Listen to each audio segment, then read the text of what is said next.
Arteta! What a strike! What a screamer! And a fantastic goal! Arsenal back in it! And here's Lipa, lines it up, finds the net. Arsenal are in front. It's our 400th episode, and as a way to celebrate, we've decided to talk about something that actually matters. This is the Arsenal Vision post-match podcast. My name's Elliot Smith. You can block me on Twitter, Yankee Gunner. That's right, 400 episodes. Thank you so much. Obviously, could not have done it without you, Mom, so thanks. No, all jokes aside, really, can't even believe that it's been 400 of these, and the fact that you are still here listening, or maybe it's your first time and you won't be here long, but either way, we appreciate you and we love you. So what we're going to do, actually, I joked we're going to talk about something that matters. Tim and Clive are down the line. We're going to talk about Arteta's press conference. We're going to talk about the Fulham game. We're going to talk about transfers, all of the stuff that you are usually here for, but one of the best ways we could celebrate 400 episodes is by trying to do a little good in the world. And previously, Mike from the Gooners pod was on to talk about Gooners versus Cancer charity. It is such an important charity. I mean, I lost my dad's dad, my grandfather, to cancer, a very treatable cancer, sadly, that honestly, if he had been more vigilant, might not have been the case, and that's often the case with this terrible disease. But there's lots of different ways it touches our lives. And so wanted to invite Mike on to quickly give you the rundown on how you can help with Gooners versus Cancer, because it is a phenomenal charity that they are involved with, and I'm going to introduce him like the professional that I am and let him talk about that. So you can find Mike at the Gooners pod, but what we're talking about now is you can find the charity at Gooners v Cancer on Twitter. You can find them online at goonersvcancer.com. Hello, Mike. Hello, Elliot, and congratulations on 400 episodes. That's, you got to be pretty much almost done, right? I think the proper introduction is condolences on 400 episodes, if you've listened to them. But levity aside, I said that to your family because they've clearly not seen you in recent years. Yeah, no kidding. But at least I get to have this really cool headphone hair that has started to permanently develop, which is fun. So look. This cancer charity that you're involved with, Gooners versus Cancer, it's something that has been tremendously successful in the past. You're running a sort of major charity drive for it right now. So maybe you can just tell everybody the rundown on how to give, why to give, some of the giveaways that are involved. There's some really fun Arsenal memorabilia and Arsenal experiences involved with this. So tell everybody the rundown. We're only going to spend a couple of minutes doing this, but I want to make sure everyone understands how and why they can contribute. Well, thanks for the opportunity. And I have to say, first of all, that the number of people who have reached out to me and let me know that they found out about the charity through your podcast is not shocking, because I expected that, but it's impressive. So maybe another 400 episode renewal should be. Maybe if you sign the thing and do another 400, I think there'll be a lot of happy people. But speaking of happy people, I couldn't be happier right now with the reception this is getting. I mentioned on the podcast a couple weeks ago, when you had me join, that we were getting ready to kick off a FIFA tournament online. That completed. It's led to over $2,000, about, 1,500 pounds, Leukemia and Lymphoma Society, new friends made around the world.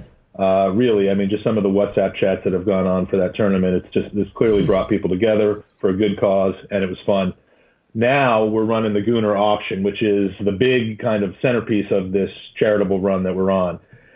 Basically, you go to goonersvcancer.com. The instructions are on the on the website, but it's an auction where if you donate to the Leukemia and Lymphoma Society, you'll get virtual raffle tickets. And I should call it a raffle, not an auction, but you get virtual raffle tickets, which you can then put into a number of different categories. We've got amazing prizes. We've got 2 amazing tickets in block 32. Once fans start coming back to Arsenal games, you can literally reach out with your left hand and touch the players' tunnel. That's how close you are to the pitch and to the action. Those are for the game of your choice whenever you want. For one game, I should say. Signed retro 88 and 89 kits, signed with a personal message that you select from Alan Smith. There's also one from Lee Dixon. We may be adding 1 or 2 more there. This is my favorite one, Elliot. The Perry Groves experience. This is cool. Has been offered. Yeah, the Perry Grove experience includes a tour for 4 of the Emirates. It's a Legends tour, so that's nothing you can't go on Arsenal's website and buy yourself. But what you can't do is get a signed shirt from Perry Groves that he's going to sign in front of you and give to you, and most importantly, pints at a pub after the tour. So he may be touring you, a group of 4, and a lot of other people, but he's not going to be taking those other people to the pub, and he's not going to be drinking with them. And I can't think of a Gooner in history other than perhaps a tie with Ray Parler that you'd want to have beers with more than Perry Groves. So that's on offer. We've got other prizes like the 89 T-shirt that I've worn on a couple of podcasts, including last week or recently with Alan Smith. Personalized new kit of your choice with any player's name on the back of it, if you're daring enough to put one of our current players on the back of it. Home kit signed by the entire first team. That's our kind of big ticket item, is the entire first team signed home kit that you can put up in a frame. And we're looking to have, and probably will have more available to bid on. So, it's been our goal to mix together fun and the Gooner family and opportunities to really either participate or get something out of your generosity. We realize there's a lot of different charities and a lot of important causes right now. So we want to incentivize you by giving you an opportunity to experience cool things, and hopefully you'll jump on that opportunity and help us out. Yeah, absolutely. And I mean, I think it's great that you do this, and obviously you put a lot of thought into the stuff to give away and the raffle and all that, so that it's really a fun thing for Gooners to participate in. Again, you do that at goonersvcancer.com, and you can also find that at goonersvcancer on Twitter. And just as far as giving, I mean, you obviously have a target in mind, but people can give as much or as little as they choose. I mean, obviously it's just about getting as many people as possible to participate, I would imagine. Yeah, for sure. I mean, we realize again that it's a difficult time in the world, and there are a lot of people deserving of your extra money for charity if you have that. Any bit helps. Any bit enters you into the contest. We do have it set up so that the more you donate, the more tickets you get, kind of on a bulk basis. But by no means is it something that we don't want to have happen unless you donate a minimum amount. Anything will help. It's the thought that counts. It really, really is. Yeah. Our goal is just to match. If we can match last year, because we had a lot of in-person fundraising last summer, if we can match that, which is $16,000 this year, I'd be thrilled. But with the Gooner family being as generous as they are, new ideas popping up all the time for local fundraising spinoffs, I have no question, no doubt that we can do much better than that. Yeah, so and your help has been tremendous. Yeah, no, I appreciate it. Look, I hope people will give. And I look, I mean, obviously only give if you can. That's important. I know people have been especially hard hit by the pandemic. But the one thing that I think is a little scary is just that when so much of the world's attention is on something like COVID, and understandably and rightfully so, it can be easy to take our eye off other causes that still need attention. And cancer is one that isn't going anywhere, unfortunately. And when we all defeat this COVID threat, which we will do and get through it together, cancer will be something that still needs our attention. So the fact that you haven't lost sight of that is great, Mike, and we really obviously appreciate it. So we'll leave it there. Go sign up. Get into the raffle. I mean, like you said, any amount of money enters you, so you could win the Perry Groves experience or any of the other great giveaways that they have there. And you can do it because it's a good cause, but also do it because, you'd like something fun and Arsenal related. And there's nothing wrong with that because it is for a great cause. And because Elliot's telling you to. I mean, that's that is arguably the most important reason, but the other reasons are relevant as well. So goonersvcancer.com and at goonersvcancer on Twitter. Mike is also obviously one of the co-hosts of the Gooners pod, which is fantastic, and you should listen to that as well. A lot more references to genitalia and the like on his pod than ours, although we try to keep up when Paul is on. Yes. Slightly higher average. Yeah. All right. Well, Mike, thank you so much. We'll look forward to talking to you in the future, and just thanks again for the great work you're doing with the charity. Thanks, Elliot. Come on, you Gooners. All right. We'll take a break, and we'll come back with Tim and Clive and talk football after this. Stay with us.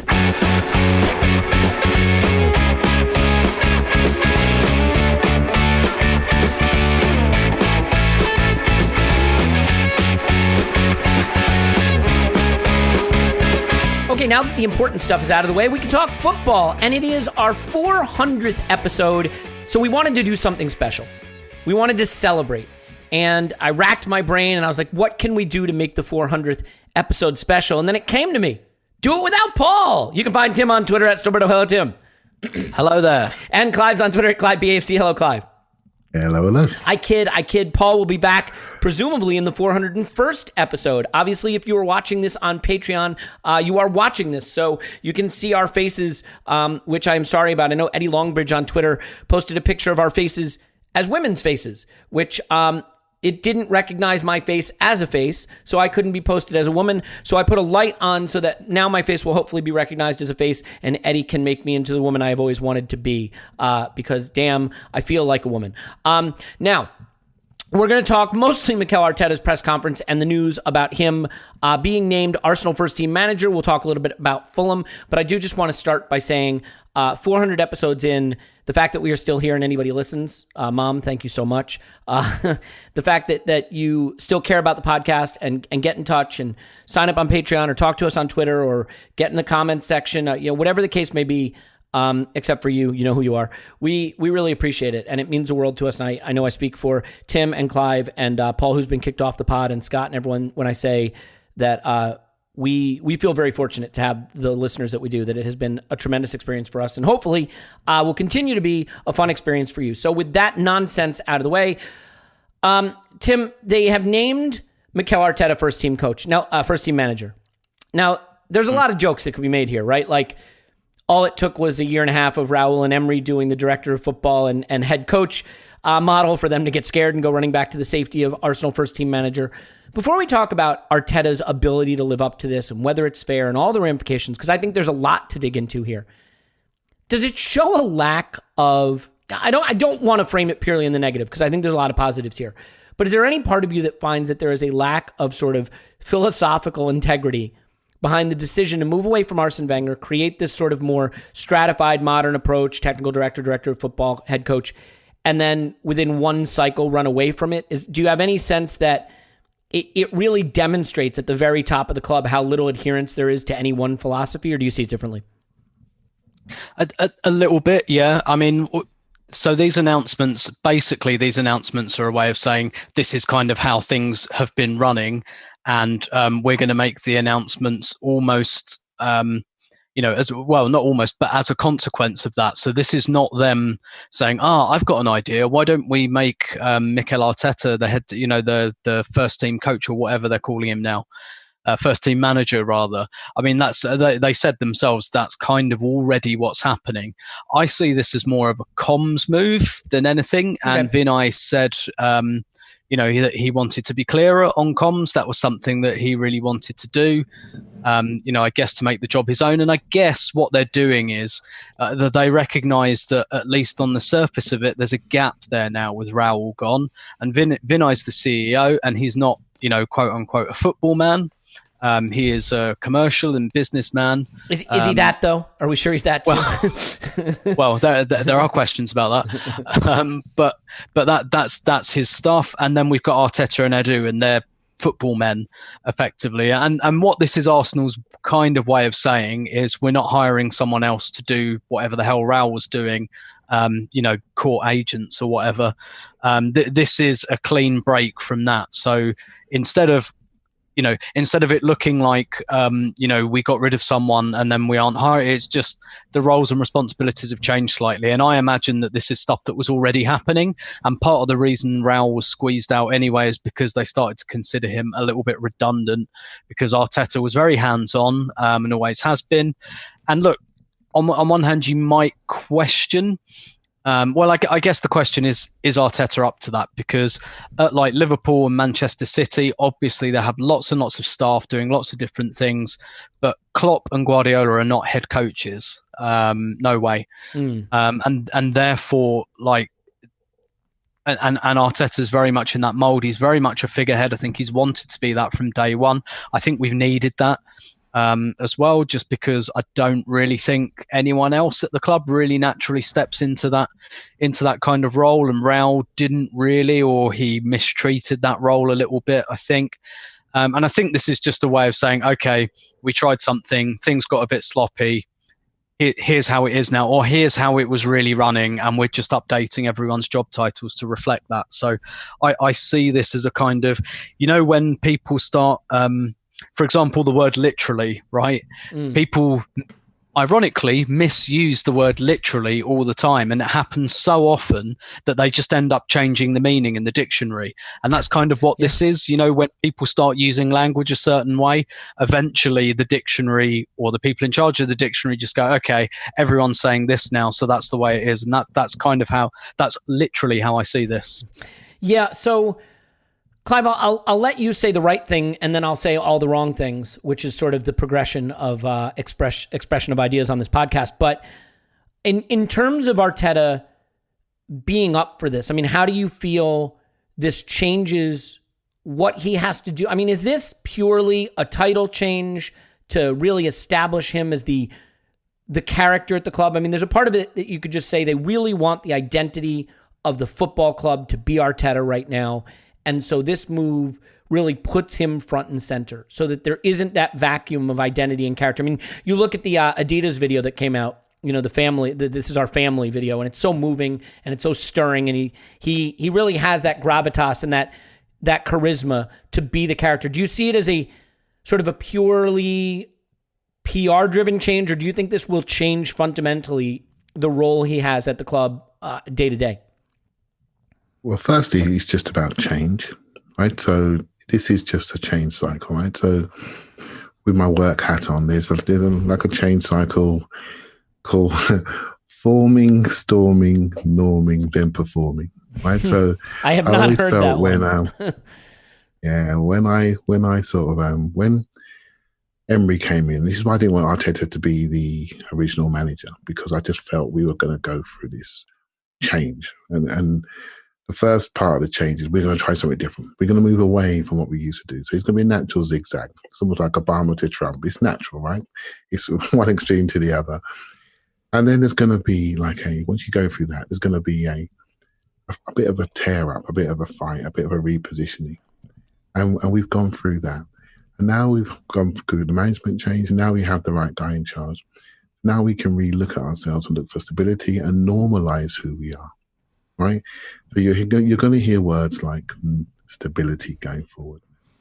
We now have clarity. We now have much less layers, and COVID is just an umbrella for this. Right, they were heading this way. Just natural. Put these people in the melting pot.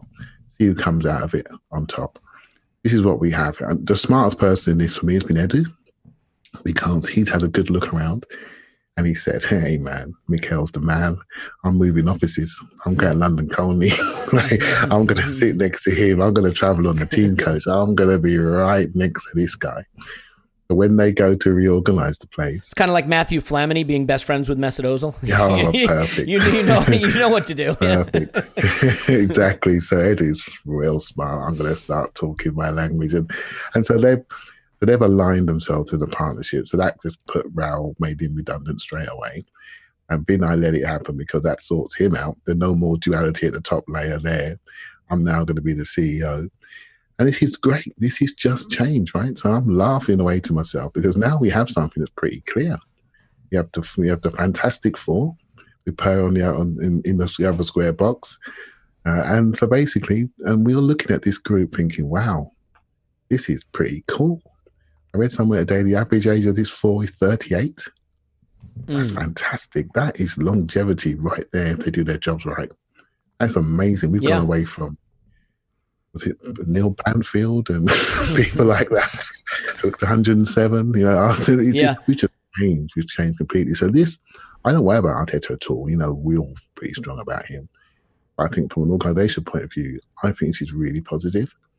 And it feels better than the previous org chart that we've seen. Oh, yeah. Yeah, so I'm really in a good place with this. Yeah, I mean, if you look at Arsene Wenger, right, I mean, a lot of people think he was at his best when he had David Dean with him, someone who could influence his decisions. It's not that Wenger didn't still have authority, but he had someone he trusted. So I think it boils down to what's the trust between Edu and Arteta? What's that dynamic like? Is Edu sharp enough to really identify what Arteta needs so that Arteta will trust when he says, I need something like this. He trusts Edu and his team to go out and find that. Because what I don't think you want is Arteta having to also scour the planet for the right players, right? I mean, there's only so much he can do. And the idea behind a technical director is that when the coach says what he needs, the technical director activates his team of people to go find some candidates that fill that need so that the manager ideally doesn't have to go do that work. I think I have a few conflicting attitudes to this. First of all, it's very clear that I look at it now that Raul was surplus to requirements, right? He wasn't necessary. And it's not just that he wasn't necessary. He made himself such a big presence at the club that he was a person we probably didn't need, but he also needed to be the center of everything happening. And that wasn't going to work. And whether you think that he was, bent or just irrelevant or somewhere in between, I think it's great, obviously, that he's been moved on. The part of me that hesitates on this is just that we're optimists. I know you're saying, Elliot, you're not an optimist. I am an optimist. I mean, talk to any of these guys, see what I'm thinking before the game. I'm always an optimist before things happen. You want to be an optimist. We have fallen in love with Arteta. Easy to do. Good looking, former captain, speaks brilliantly, seems to have great philosophies about football, comes in having sat by Pep Guardiola's side. So he has that tutelage to a type of football and an approach to football that I think we would aspire to. But it's easy to forget at 38, this is his first coaching job. He's not even a season into it. He's come into what Vinay Venkatesham says is the hardest period in the history of Arsenal Football Club. And you might say, well, there was that whole thing with the Nazis. But he says Ken Fryer claims that this is the hardest period in the history of the football club. So Ken would know. And now this young man, first year into his coaching job, is being asked to be at a club going through tremendous upheaval in its hardest period and now take on more responsibility. And so while I believe if anyone can do it, he can. If I'm excited for anyone to try, it's him. If there's anyone I want to get behind, it's him. I love him being the focal point of the club because he seems to have the identity and the character to carry that weight. But for someone who is trying to learn to do a job that is very, very hard, and then without even having a year of normal operation within which to learn the trade, being asked to take on more responsibility, it's a lot. I mean, Arsene Wenger was a relative unknown, but he had actually done a lot in the game when he became Arsenal's manager, right? You mentioned Guardiola and Klopp, Tim, in terms of they are clearly not just coaches, but Guardiola and Klopp have, again, similarly, done a lot in the game prior to arriving at Liverpool and or City and Liverpool, respectively. So it's not that I don't think Arteta has it in him. There's a part of me that just thinks it's a little unfair to make this 38-year-old first-time head coach a savior of a club in need. And again, not me saying he can't do it, not me saying I don't want to see him given the opportunity, just me saying it feels unfair. Kind of like, thrusting William Saliba out there on opening day of the season because Luiz is injured and having to have a 19-year-old be the savior of your defense. There are just certain things you'd like to ease people into. But Tim, I'll let you weigh in on that, whether you think I'm just being hysterical like I usually am, or if there is something to the idea that Clive is nodding. You can't see him nodding, but he believes that I am being hysterical as usual, which is fair. Again, I want to be clear. Not that I don't think Arteta can do it. It's just ideally he would have had a more tranquil environment within which to come into the job before being piled on with more responsibility. But who knows? Maybe giving him the manager position and more responsibility is what it will take for him to really be willing to stay here and be part of this project longer instead of saying, what have I walked into? So Tim, in terms of that, but also the relationship with Edu, there was a part of me that's like, well, with Arteta getting this promotion, Edu's gone, right? Like, what's he doing? But then I thought about what you said on one of our podcasts about Edu in Brazil and what made him special with, I think it was Chite, right? Yeah. That what makes Edu special is the way he forms these relationships with the manager. And the manager, in that case, Chite, the relationship they formed and how well they worked together and the success that it brought. So do you think that that's really the crux of it here? That if there's one thing that's Edu's superpower as a technical director, it's connecting with his coach, it's building that relationship and really understanding that coach and bonding with him. So do you see Edu succeeding because that's how he's succeeded in the past? Is that a fair interpretation of what you've said previously? Yeah. I think this job is much more towards that. And, Clive referenced the age of this structure.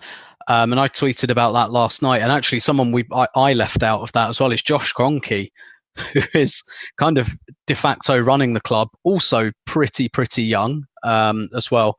But yeah, this to me looks much more like Edu doing a quote unquote football job. And as much as, Edu's 42, he has been doing this role for nearly 10 years now because he retired early and he was given a job straight away at Corinthians. Another thing that Edu did as well during his kind of time just before he took over with Brazil was he spent a lot of time at Ernst & Young. to be in like a proper corporate environment, because his thinking was, okay, I know football, but that doesn't mean I know how to be like a technical director. That doesn't mean I know how organizations run. And so he spent some time at places like Ernst & Young, just kind of getting, I guess, that stuff that footballers don't get. What do people do in offices, for example? Yeah. And so one of the things he did at Brazil was it depends, really, because 15 years, 20 years ago, it was like Tetris. Now it might be Candy Crush or Farm. What's the Farmville or whatever? Yeah, sorry. That's what people do in offices.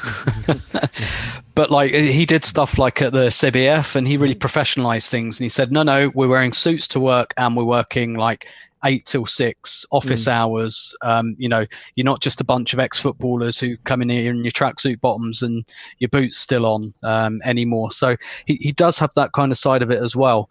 I think that this will be much more comfortable for Edu, rather than having Raul there. I never really understood the interrelation between Edu and Raul Sanllehi.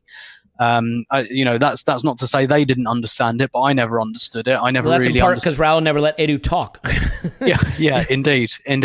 Never really understood that separation of responsibilities, and I definitely see this as. And look, as we've said before, Edu knows the agent game as well. He's swum with those sharks. Kia's his mate as well, and not just Kia. Like he knows his way around that.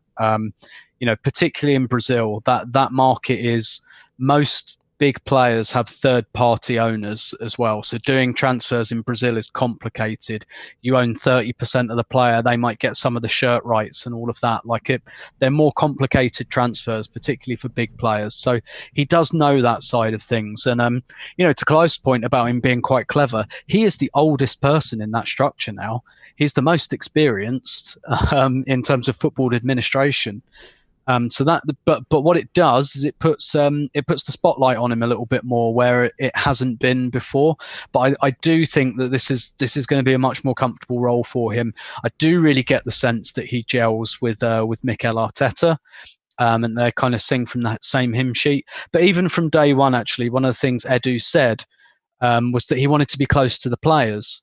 That he almost wanted to be like that figure that's not the coach, that's not a teammate, but that other guy. So he said when he arrived, I want to be at the training ground. I want the players to confide in me, and I want to know how they're feeling, and things like that. And also, look, one of the things we do know that he was supposed to be in charge of, was technical director, is setting down a style of play and recruiting to it. Now, it makes sense for him to have a very close relationship with the manager, particularly if Arsenal are serious about Arteta and think they've got the right guy for the next few years. And they think, well, okay, let's recruit to Arteta style. And actually, Arteta style is a very modern style anyway.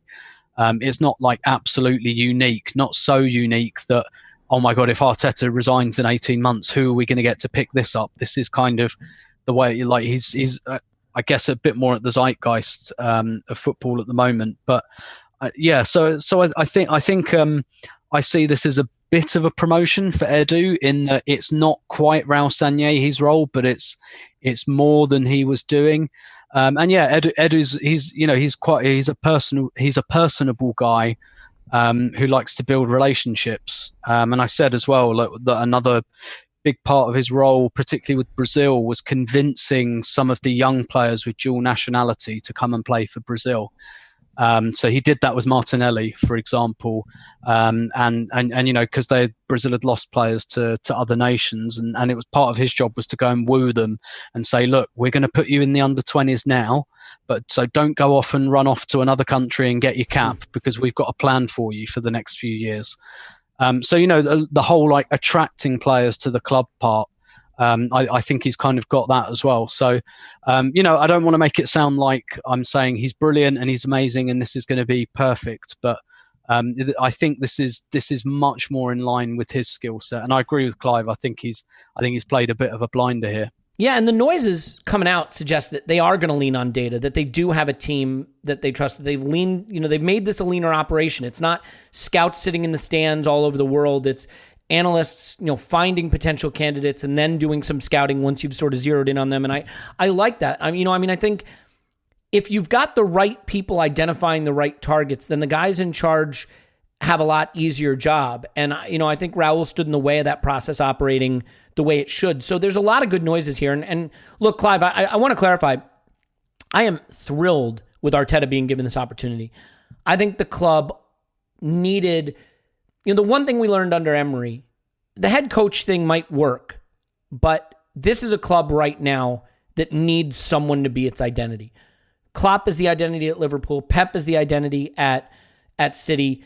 If you look, the irony is, while I like the head coach director of football model, if you look at the clubs that have been in the wilderness, if you look at United, is Solskjaer the identity of that club? Is Lampard maybe wants to be at Chelsea, but Abramovich really is always going to be the identity there.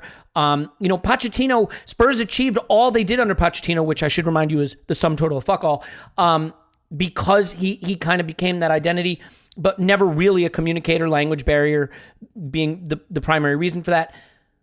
I feel that Arsenal already has a bit of an identity back thanks to Arteta. That part of it is clear, and I think it's good. And I think as a communicator and as a character, he's someone that we can feel good about.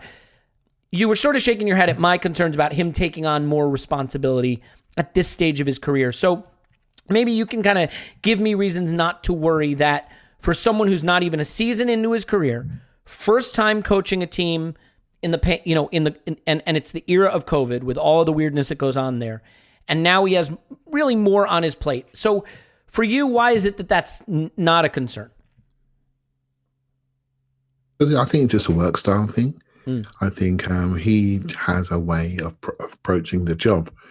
As soon as he walks in, it's really interesting. I learn a lot from the first day videos. I remember watching Emery's first day video when he came in and he walked to the group of players and he stepped back about a yard and he beckoned them over and they all had to walk forward like a yard or so to go and listen to him. And I thought, you're a bit of an authoritarian, are you? You like the people to dance to your tune, which is great as long as your tune is good. The moment your tune is off key, you're in trouble with this group. And that's exactly what happened. And that's where he died at Baku. I think Arteta, I remember watching him walk in on that first day and everybody in that video was so happy to see him. Like some of those faces, you recognised him from the guy that runs Colney, etc. All of the analyst guys, they knew who he was. He knew who they were. And he was like, immediately the day he walked in, he was a manager. He was the person people wanted. So they felt he was the manager. I think it's a work style thing. You're looking at it as roles and responsibilities. I felt he's already taken that on. And all it was about the club recognising his abilities, looking at the model and streamlining. I know we dismiss Raul, I know we dismiss Emery, but I've always felt we need to go that path. I felt with Raul, for example, we lost Wenger. We needed somebody with a football reputation, right? Because we didn't really have that in the club. We were football-like. We have a very aged board. We have absent owners. We needed somebody who knew something about football. Whether we agree with it or not, it's a big loss. Wenger did 5 jobs. To suddenly lose that, you have to replace him with 3 or 4 people. And it didn't quite work out, the Swen thing, but you can see the intention was good. But now we are where we are with Arteta. I think this is who he is. He can't change his work style. We all have our work styles at work. He can't change his. He's a manager of people. He wants to connect. He wants relationships. He wants to manage. And so this for him is just a job title change, not a work style change. And so I see this as a real positive alignment. Right? And I think there's one more, I've said it before, there's one more announcement for me. I think there may be one more coach or so. But I really feel if they're smart, they need to make a high profile data announcement just to make it a three-way chair in that football side of things, because that's where they're going. You can see it already. And so to make that really stand up, you make the announcement and then we can all see it. It's all clear. It's clarified. They will work, under Edu and Arteta, and that person needs to be someone just named. As soon as we name it, we know it. Somebody's heading Stat DNA now. I don't know who it is. Right. So, but as soon as they make that person high profile, then we'll be good. Get that person out of there. Get Ted Knutson from StatsBomb in. Problem solved. I kid, but Arsenal fan, brilliant guy, great company. Yeah, Tim. Can I just come? I just wanted to add something to what Clive said there. Just I guess anecdotally, when Clive was talking about when a manager walks in, it just immediately brought to my mind this anecdote that Ian Wright tells on, I think it's on the Ian Wright Legend DVD, and he talks about the day Bruce Rioch walked in. And he tells this story, and it's on camera, and it is so weird that he remembered it. But he says, like, I went to shake Bruce Rioch's hand, and I put my hand out. If you're watching on Zoom, you can see, put my hand out in the conventional open palm way. And he said, like, Rioch went to kind of do, like a high five kind of thing. And so there was just this really awkward handshake. And Ian Wright says, he said, from that moment, I knew something was off. He just said, like, that didn't, like, he's like, I know a bit about you. You're not a high five guy. So what, and he literally said, what's that about? And he just said, from the first second I met him, I just knew that we weren't going to click. And so I just wanted to kind of add that anecdote to Clive's kind of, there are so many parallels between Rioch and Emery, and I just think that's another really interesting one. Those Emery Rioch parallels, I've got people who told me that online, and I argued against them at the time, so I just put my hand up and apologize to them, because I didn't want to see it, because I wanted to really embrace the change. And but you know what, when you look back, oh my goodness, it really, but again, I still felt we needed Rioch before we could see Wenger. I really believe that. We need to see the bad side, to see ourselves, to work out what we actually need. We've done the same thing again now. Yeah. I love Arteta, and I it's hard, right? Because there's a part of me, guys, that, like, I want to check my biases. I always want to make sure that my opinions are based on the evidence and based on objectivity, if possible. And look, that's not fun. Let me be clear about something. Part of being a fan is being an optimist, is loving your team, is loving your coach, is getting behind it. And so doing a podcast where you just cheerlead is no fun. You want to try to be objective, but leaning into optimism, leaning into loving your club is not a bad thing. So I try to say, like, all right, I look at Emery Pod number 1. And if you ever want to listen to Emery Pod number 1, it's called the Emery Bombshell. You will hear in no uncertain terms that I was very clear about my thoughts on Emery and that I wanted Arteta. So I've always wanted Arteta from the word go. We had to do a second Emery Pod to basically apologize for the first Emery Pod because people don't want to be brought down. So I want to be an optimist, but I also want to look and say, like, okay, if Chelsea made Lampard manager and, elevated his position, would we be laughing at them or envious of them? What do we think of him? If United did that to Solskjaer, how would we react? I think Arteta is well beyond both of them. I think his style of communication, his philosophy about football, we've already seen tactically what he does, I think, being beyond what those two do. I think, studying under Pep, certainly. All I'm trying to do is pull myself out of the emotional attachment to Arteta, which is already so strong, and see if I can get some degree of objectivity about a 38-year-old first-time coach coming into the game at a really tumultuous period, at a club, experiencing a lot of upheaval, and now being handed more responsibility and saying, logically, do I see that being the right move? If anyone can handle it, I'm backing Arteta to handle it. Okay, so I like this. I'm excited about this. Look, I got teared up at that Adidas video. He understands what the club is about in a way that Emery never could. And sometimes, I think we saw this with Emery. If the players don't like you, they won't follow you. So your ideas don't matter if no one wants to hear them. If you're deeply unlikable and have great ideas, that doesn't work. A lot of people think that a coach is only worth a couple of points in either direction. But I think what we've seen with bad coaches is they can completely scuttle your season because the players will just stop following you. And with Arteta, the one thing I believe is that they will follow him into battle, that they trust him and they will follow him. So I'm very excited about this. I just, I always try to say, is there an objective view that's different from the emotional view? The emotional view is love him, hope he stays forever. Yeah. Mm-hmm. Basically, it's a good idea as long as he's good. Yeah. And again, just like drawing back into Arsenal history, Arsenal gave that power to Arsene Wenger, and largely it was a good idea for the most part. And you go back even further, they did that for Herbert Chapman, and actually something fairly similar happened there. The owner who brought him in, Henry Norris, hugely transformational, but he was the man at Arsenal. And what happened was Herbert Chapman didn't win anything for 5 years. And a lot of people think that's because it took 5 years to get his ideas across. It wasn't. It's because Henry Norris was there. Henry Norris was banned from football in 1929. Arsenal won their first trophy in 1930. The reason that happened is because when Norris went, Arsenal went, oh, shit, Herbert, we're just going to let you do everything.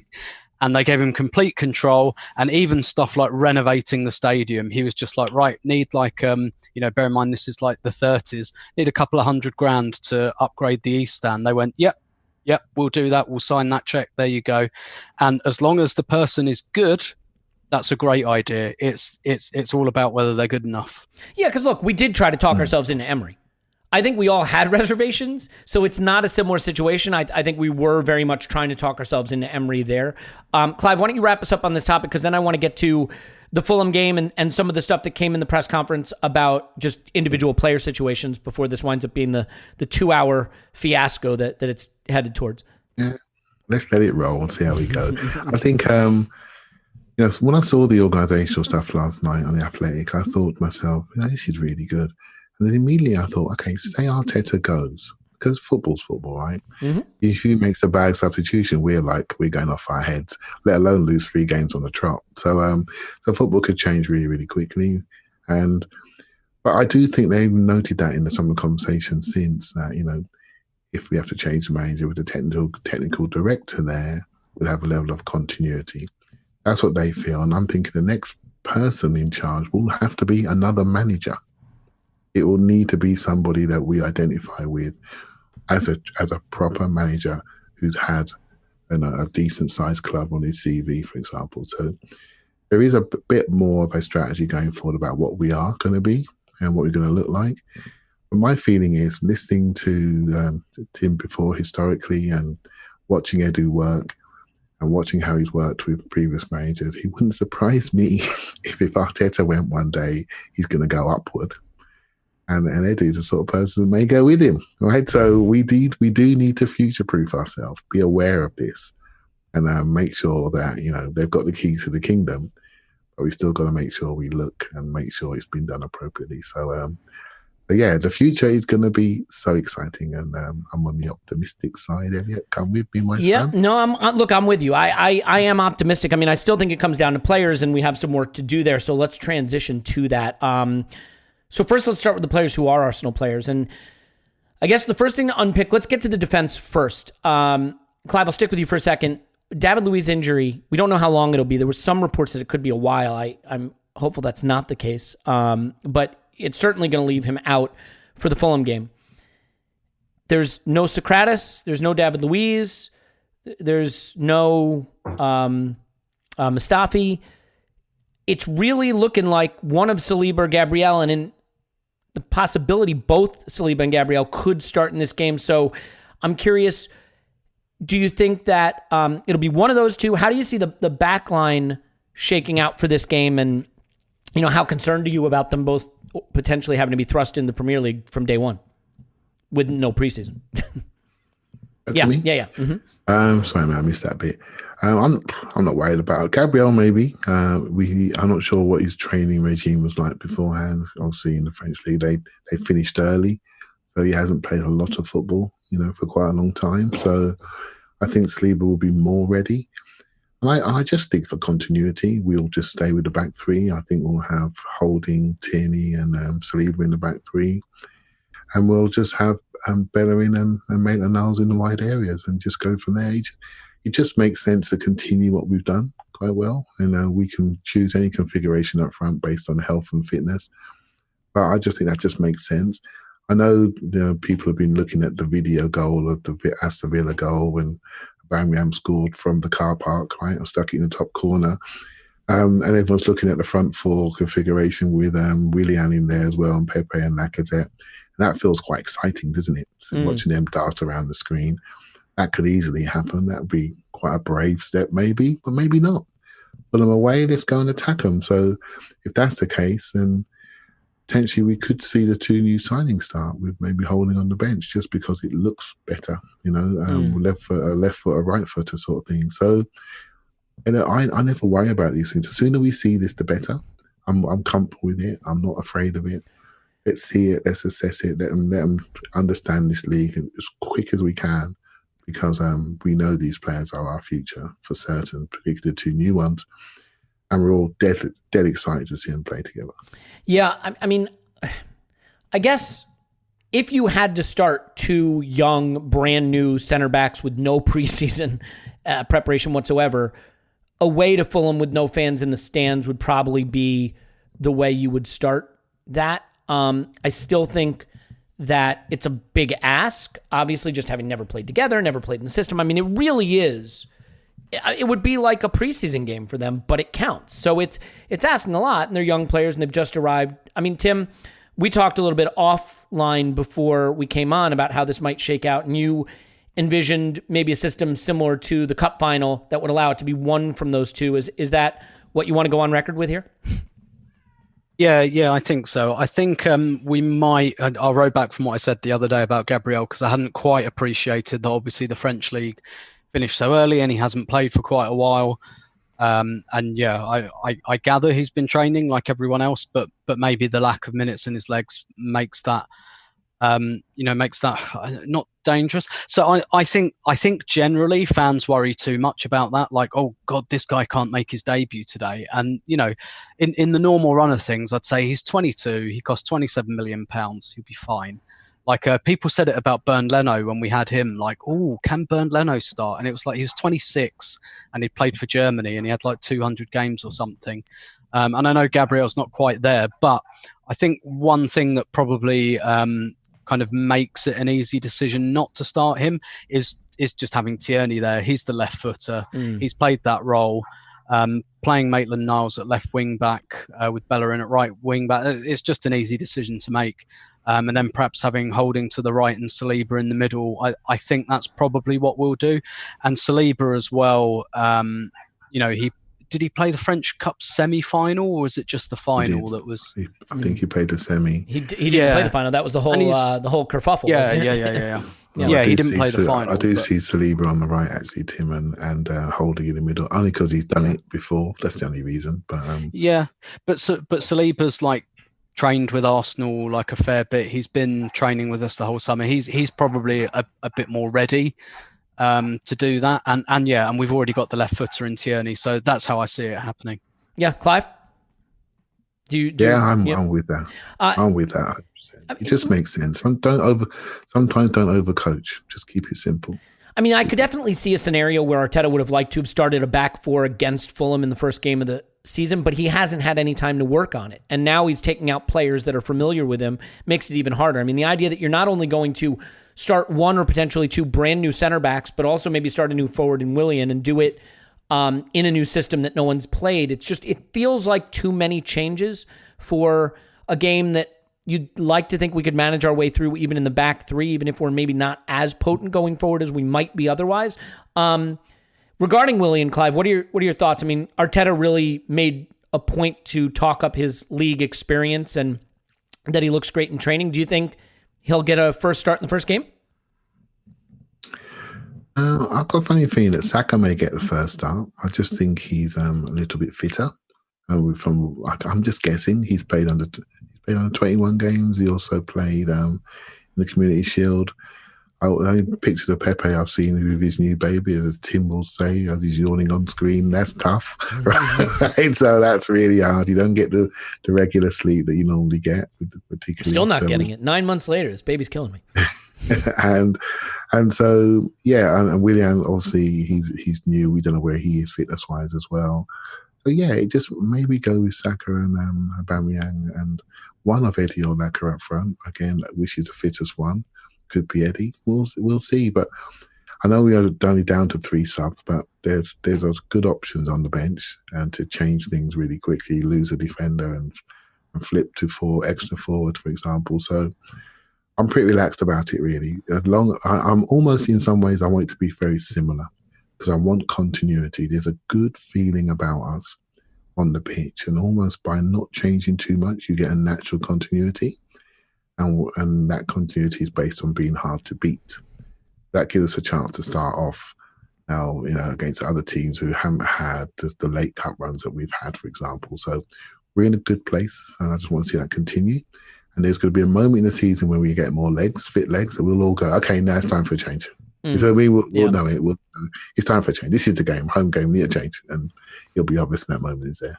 Yeah, I mean, it's weird in a way, right? Because Saka has the experience with Arsenal, but Willian has the Premier League experience. And in a game where you really want to attack from the start and put them to the sword and really try to get this off on the right foot against a weaker side, like, you could almost say go with the experienced player, which is Willian, right? Not Saka. Now, Saka has the experience at Arsenal. If there's anyone that's going to be able to slot right in, I think, and be effective immediately, it's a player with his... I hate to use the word experience because it sounds like I'm just calling him old, but let's be fair. He's also old, but he's in great shape. Arteta said he'd been training well. I mean, one thing, interestingly, is actually the player... I don't think... Was he away with Brazil? Tim, he wasn't away with Brazil, right? No, so Brazil haven't played. Right. So, I mean, in a way, if Saka was off on international duty and Willian was with the club, you could argue that he's more sort of prepared, ironically, because he's kind of been training with the club. The players that stayed behind might be in a little better shape to start tomorrow. So let's get into the nitty-gritty of some of the other, let's say, shall we say, more troubling player issues. Tim, he was asked, obviously, about Martinez, about Ozil, about Guendouzi. He made the point that, look, players want, and I think Maitland-Niles can be lumped in there because he made a couple of points. He said, look, players want guarantees about playing and about being first choice. We can't give that. You can't give a player guarantees about that. If they get to start, it's their place until they lose it, right? I mean, he made that point very clearly, that if I give someone a place, it's theirs until there's a reason it's not theirs. But let's take these one at a time. In terms of Guendouzi, which is the one that I think there's the most to it, he was very specific to say that he's trained well, that he's back with the group, that he did well with France. You know, he didn't say I'm going to start him or anything, but Guendouzi has been out in the cold to the point where he's just not mentioned, not discussed. He's persona non grata completely. These comments are sort of the first time Arteta has really referenced him and referenced him in a somewhat positive way, I guess you could say. So are you convinced that this is representative of a thawing and maybe of him staying and working back towards a place, or again, just rehabilitating the reputation of a player we desperately like to move? I'd call it, for people who are clued up on Britpop, the mid-90s, brilliant musical movement in the UK. There was a band called the Blue Tones who had a song called Slight Return. And that's what I'd call this, a slight return. I think Guendouzi will be on the bench. And I think he'll be slightly reintegrated into the squad, particularly with the deadline day coming up. And the second someone puts in a good offer or we can part exchange him, he'll be out of here. But I think we've moved away from the complete don't even come into the stadium, don't come to training. So that, like, he's training. So obviously we know as an absolute fact there has been some sort of thawing because he wasn't even training with the first team. Whether it's all is forgiven, you are, back as you were. No, I don't think so. I still think he's on the market. And probably one of the best ways of putting him on the market is by putting him in the squad. I still think, Arteta will be very set on Xhaka and Ceballos, and that's a very easy way of putting Guendouzi on the bench because he can say justifiably, these are my guys, these have been my guys for the last couple of months. They know what they're doing. They're in there, but Guendouzi's kind of in the squad on the bench. So yeah, I think it's a pragmatic choice. And then whatever happens before October the 6th, if we can't sell him, then we've already done that reintegration bit. So it won't just be a massive surprise if the game after October the 6th, he's all of a sudden back in the squad. So I still think Arteta doesn't want him. I still think the club want to sell him or to part exchange him to make way for someone they do want, both because of his personality and probably his playing style as well. But I expect him to be on the bench tomorrow. Not sure he'll come on because Xhaka and Ceballos don't tend to get hooked. So unless there's a problem there, I think he might be unused. And I think as we get further towards the window, we might see him get more and more minutes. The marker for me, assuming I'm right about this and he's in the squad, will be that Leicester Carabao Cup game, because that's the one where Arteta won't want to play Xhaka or Ceballos. He probably won't even want to take them with him. And does Guendouzi start that game? And I think that's when maybe things really start to shake out a bit more. Yeah, and to that point, actually, I wanted to add really quickly just on the back three and the transition away from please. that, and the kind of, I guess, transition towards the new guys. When you look at our fixture list, we've got Liverpool, Man City, like we've got them all early. So I think we'll kind of stick with the back three. And once that logjam is out of the way, that is the point where you might see, okay, we've had those tough games. We've integrated the young players a bit. Now let's look at playing some different systems. Yeah, I mean, I agree with a lot of that. I mean, I think the problem you're going to run into is we know we're after midfielders. I don't know if we'll get both of the midfielders that have been referenced. I think we'll get one. I mean, I guess it's possible we'd get none, but I do think we'll bring in a midfielder. I think Arteta knows that Guendouzi might be someone who's willing to fight his way back in to some extent, but if he gets further away from being a first-choice player, if you've got Xhaka and you've got Ceballos and Guendouzi's fighting for a role in there, but now you bring in a Partey or you bring in an Aouar or, God forbid, both. The further Guendouzi gets from being first choice, I think the more it's going to be difficult for him to keep his, let's say, character issues under wraps. And so I can understand why Arteta might just say, look, he's not my first choice, and I don't have the patience for dealing with a precocious young player who causes problems if he's not first choice, so off he goes. Clive, do you see the Guendouzi situation any differently? And maybe while you're answering that, I don't think we need to speak to Mesut Ozil. He referenced him. I don't think anything's changed there, so I don't think there's anything particularly valuable. But we can also start to shift to the Martinez situation because he mentioned that too. So first on Guendouzi, and second, if you take anything away from his comments on a hint at what we might do with Martinez, who is pretty strongly linked, I think, towards Villa. Is that right?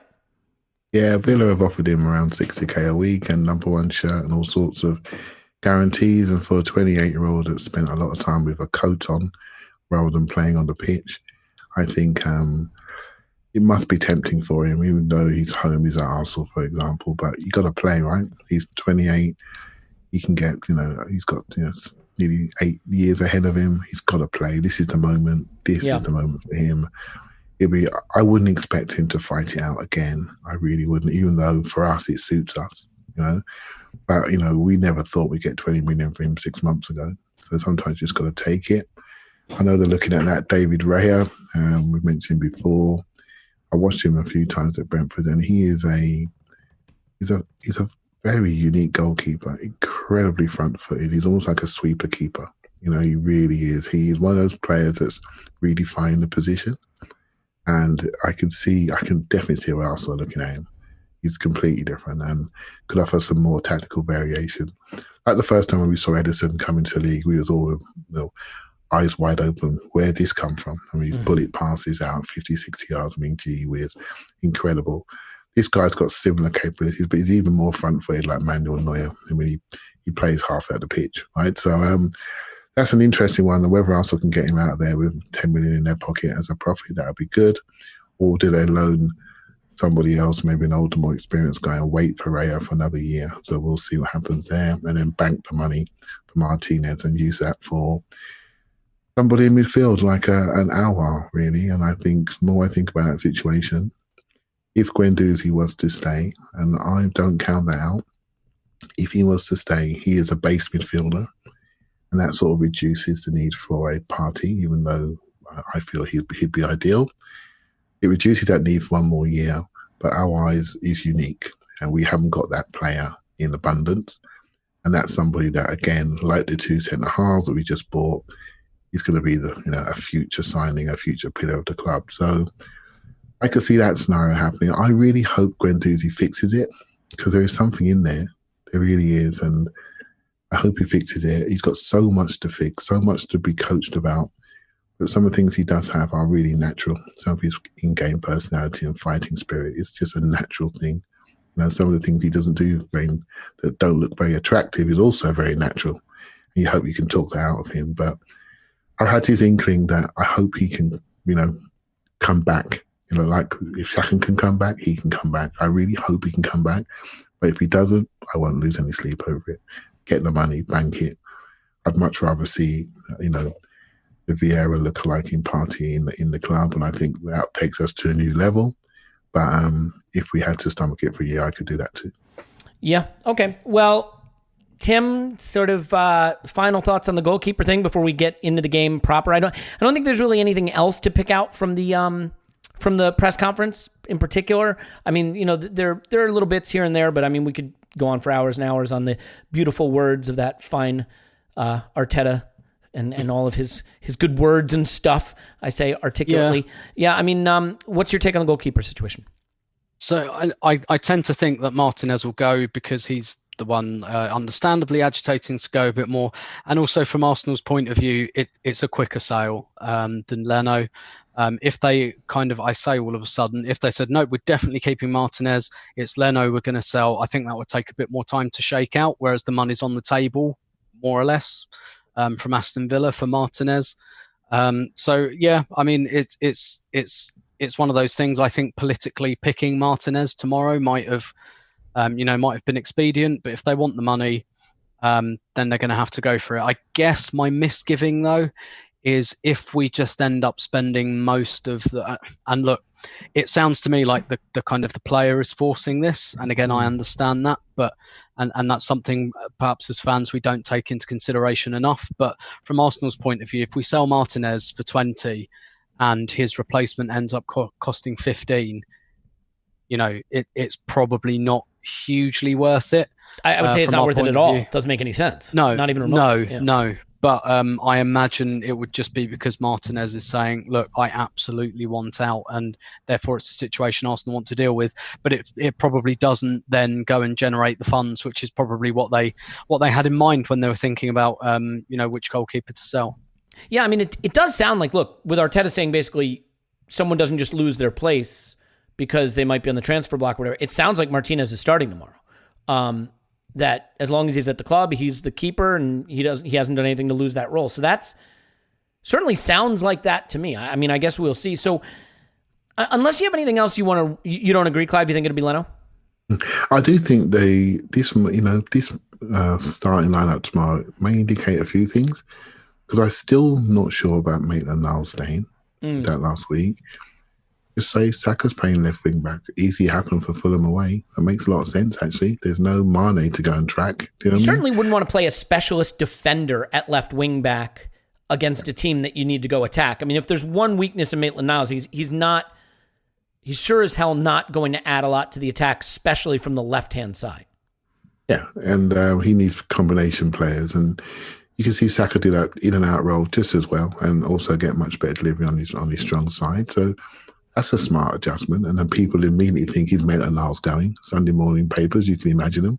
25 million bid from Wolves. And suddenly that's all back on again. Bellerin, we're not sure what's happening there. Looks like PSG are sort of freezing on that. We're not too sure. That can change again in a headline or a tweet. So I do think the whole thing is still up in the air. It's going to go this way all the way till October the 6th. And so some of the selectors may tell us a lot more.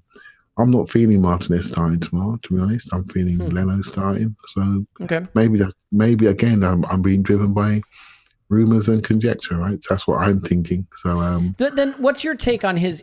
And I mean, look, sometimes press conferences, we know this from Arsene Wenger, are notoriously meaningless in terms of what they say and what they actually do. The coaches have no requirement to be honest with us. But what do you take from his comment about, like, just because there's news about a transfer or something, like, if they're here, they're my player and the place is theirs until they do anything to lose it? I mean, do you think that that's kind of just words? Because I mean, if that's the case, you would think it's been Martinez's job. He's done it well. There's no reason to take it away from him, Yeah, you could say that. I just think he's resetting. I think he's taking control of all the rumours. I mean, he dealt with Lacazette. He's dealt with Guendouzi in his press conference.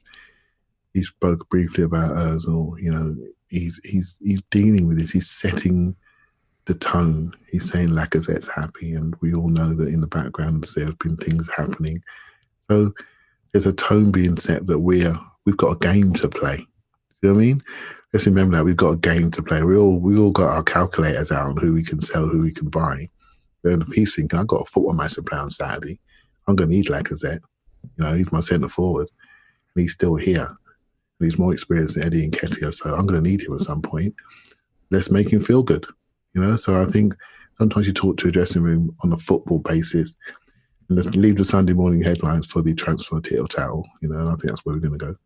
Yeah. All right. So let's drill into the team a little bit and make some predictions and get out of here. So Tim, I mean, now it's time to put your crystal ball to the test. This is a really tough team to pick. I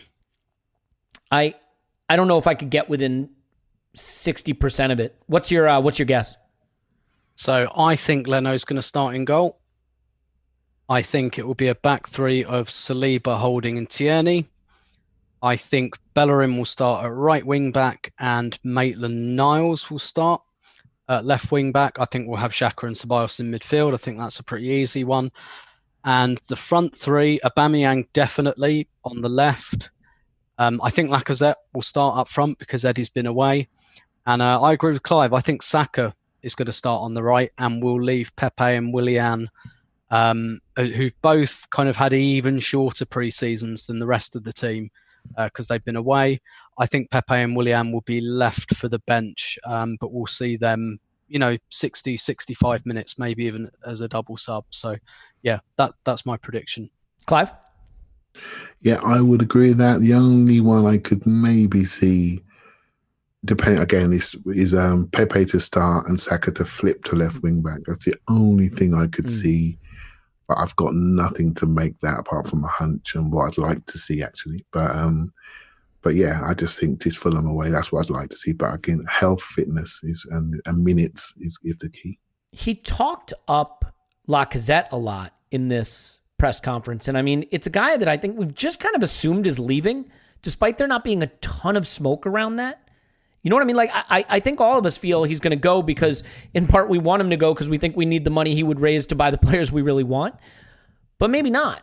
And there's not a lot of smoke around him. So I think Lacazette will start. I think we'll be in the back three, and I think it'll be Aubameyang on the left, and I'm guessing Pepe on the right, and Willian will be on the bench. I think Saka could move to left wing back because Maitland-Niles might still be off, but also I don't think you want a specialist defender on the left side on his weaker foot.